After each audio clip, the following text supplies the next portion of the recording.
We pick up now on the president's statements that the intelligence community underestimated the Islamic State group's capabilities and overestimated the Iraqi military's willpower. For that, we get the perspective of Frederick Kagan. He is director of the Critical Threats Project at the American Enterprise Institute. He was a leading advocate for the surge of American forces in Iraq in 2007. And Frederick Kagan, we welcome you back to the program. Thanks, Judy. So let's divide this in two, because there are two comments the president made here. Number one, he said that the intelligence community was caught off guard about how fast, how strong ISIS was growing. How do you see that? Well, I mean, Director Clapper said that they had underestimated the ISIS threat and overestimated the Iraqi security forces. But when you go back and you look at the testimony that General Flynn, the DIA director, gave in February, and a number of other testimonies and statements, it's pretty clear that the intelligence community leadership was tracking the rise of ISIS and seeing the threat and seeing the danger. And so I don't think it sounds like the intelligence community really missed this one in a big way. But hasn't Director Clapper, though, said this in so many words, that they were caught off guard? Well, he said, yes, he did say it in so many words, but he also went on to give a little bit more context than that. And what he really specified was that they had not been able to estimate accurately the will to fight of both sides. And that, may have helped them not see Mosul fall as rapidly as it did, not see the ISF collapse as rapidly as it did.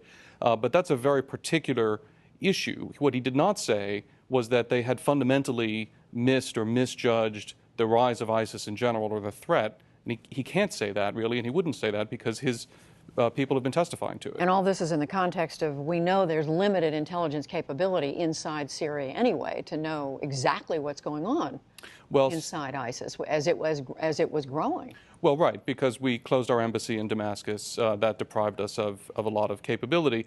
And of course, we've had limited intelligence in Iraq also, since we pulled out, and we did not succeed in negotiating either a follow-on forces agreement or a follow-on intelligence agreement. And that's the other part of this I want to ask you about, because the president also said that he said the intelligence community overestimated the ability and the will of the Iraqi army to fight. What is your take on that? Well, I think that there were a lot of warning signs about weaknesses in the Iraqi security forces that the good analysts at the Institute for the Study of War had been tracking in 2013 and laying out. And, there was a lot of desertions. There was a large amnesty that Prime Minister Maliki granted in 2013, which were indicative of morale problems. I'm sure the intelligence community was aware of those. I'm sure that it was aware of the risks. I think what Director Clapper was saying was that, from the standpoint of putting a really fine point on it and saying, well, at this moment, ISIS has the capability to do this and the Iraqi security forces will fold, that they didn't estimate. But I suspect that in terms of generally understanding the state of play, again, I would be very surprised if the intelligence community had really missed that fundamentally. So when the president went on, and I was just looking at his interview with Steve Croft at 60 Minutes, he said the U.S. left a democracy in Iraq that was intact. He said a well-equipped military with the ability to chart their own course, but he said it was squandered. And we've heard this argument before from the administration, their belief, their view, and the view of many, that all this was squandered by the former Prime Minister Maliki. Well, I think the situation that we left behind in 2011 was squandered. I think it was squandered by Maliki, and I think it was squandered by President Obama. I think that the failure to maintain any kind of U.S. military support for the Iraqis was critical. Among other things, it's misleading to say that the Iraqi army was actually properly equipped. It wasn't. It hadn't been designed to stand on its own. It had no air support of its own. It had no ability to police its own airspace. It had a variety of lacks in intelligence, surveillance, and reconnaissance that everyone had expected that the U.S. would continue to provide. So when we pulled out in 2011, it wasn't just about pulling out our ground forces. It was about withdrawing from the Iraqi security forces enablers that they had thought they would continue to have and leaving them in a bad condition to deal with the fight that they faced. What about the point, Frederick Kagan, that the president went on to say? He said, and he said this before, he said this can't be a U.S. military operation alone. In essence, he was saying it's got to be something the Iraqis want, or how can the U.S. go in and make it happen?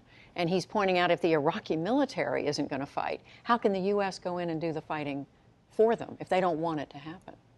I have to say, this is one of the most offensive arguments that has been made about Iraq all along, which is that somehow Iraqis are children and craven and lazy or cowardly and they don't want to fight. And so unless we really boot them in the rear end and push them forward, then they're just not going to do it for themselves. That's false. Iraqis have fought like lions against al-Qaeda in Iraq. They fought like lions against Shia militias when our troops were there, and they fought like lions for some time after our troops had left. What they need is assistance. They need U.S. assistance, concrete assistance on the ground, and a willingness that we have shown before, but that this president seems not to have, to share the risks with them and share the burdens against a common enemy. Because the biggest problem with this argument that says if the Iraqis don't stand up, then what can we do, is it implies that it doesn't matter to us what the outcome is. But if this group is as much of a threat to us as the president says it is, and I believe that it is, then we have to have a solution to this problem, even if the Iraqis aren't going to stand up and do it. And when he was asked that question, he punted. Well, when you put it all together, the president is acknowledging the intelligence community made mistakes, but he's saying the philosophical view of the administration was, how could the U.S. continue to conduct this fight if the Iraqis themselves didn't care enough to do it on their own? Right, and I think the biggest problem here is that the philosophical view of this administration is that they campaigned on end this war. And he campaigned on, we're done, and we're not going to be involved in Iraq.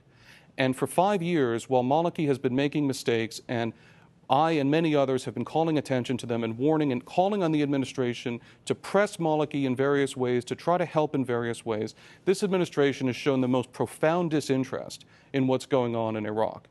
And I think it's very telling that, called to account on this, what the president said was somebody else got it wrong. We hear you. Frederick Kagan, the American Enterprise Institute. Thank you. Thanks.